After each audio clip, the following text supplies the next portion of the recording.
வணக்கம், இது விஜிஸ் கிச்சன். இன்றைக்கி என்ன சமையல்னு பார்த்துக்கலாம். பிரியாணி தான் செஞ்சிட்ருக்கேன். வெங்காயம் வதக்கியாச்சு, பட்டை லவங்கம் எல்லாம் சேர்த்துருக்கேன். தேவையான அளவு எண்ணெய் நெய் விட்டுருக்கேன் கொஞ்சம். இது வதங்கினதான் இஞ்சி பூண்டு சேர்த்துக்கலாம்.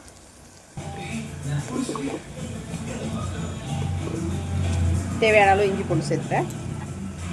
நல்லா அதை கொஞ்சம் பண்ணிக்கணும். பச்சை வாசனை போகிற அளவுக்கு கொஞ்சம் வதங்கணும். இப்போ புதினாவும் பச்சை மிளகாவும் சேர்த்துக்கிறேன். அது கூடவே தக்காளி, தேவையான அளவு உப்பு,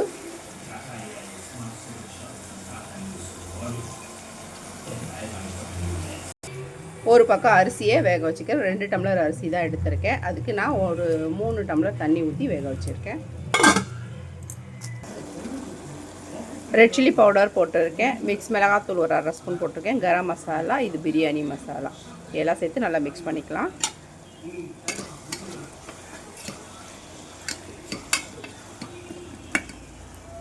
நான் சிக்கனை சேர்த்துக்கிறேன்.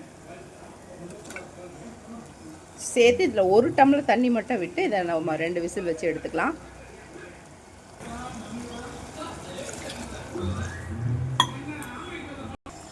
சாதம் நல்லா கொதிச்சதும் நம்ம சிம்மில் வச்சு மூடிடலாம். சாதத்தில் கொஞ்சமாக லெமன் பிழிஞ்சிக்கலாம்.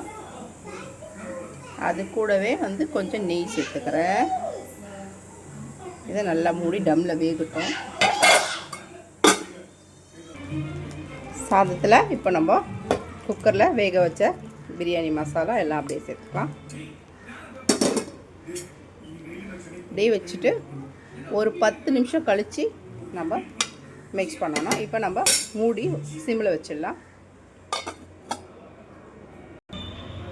10 நிமிஷம் கழித்து திறந்துருக்கேன். இப்போ நம்ம திரும்பவும் அதை நல்லா கிளறிட்டு ஒரு மூடி போட்டுடுவோம். இன்னும் ஒரு 10 நிமிஷம் மூடிட்டு அதுக்கப்புறம் ஆஃப் பண்ணிட்டோம்னா பிரியாணி ரெடி.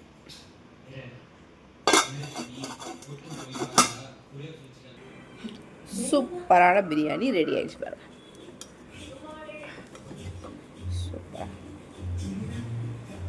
வாங்க, வீடியோ பிடிச்சிருந்தா லைக் பண்ணி ஷேர் பண்ணி கமெண்ட் பண்ணுங்கள். மறக்காமல் நம்ம சேனலை சப்ஸ்கிரைப் பண்ணுங்கள். வாங்க எல்லோரும் சாப்பிடலாம். வணக்கம்.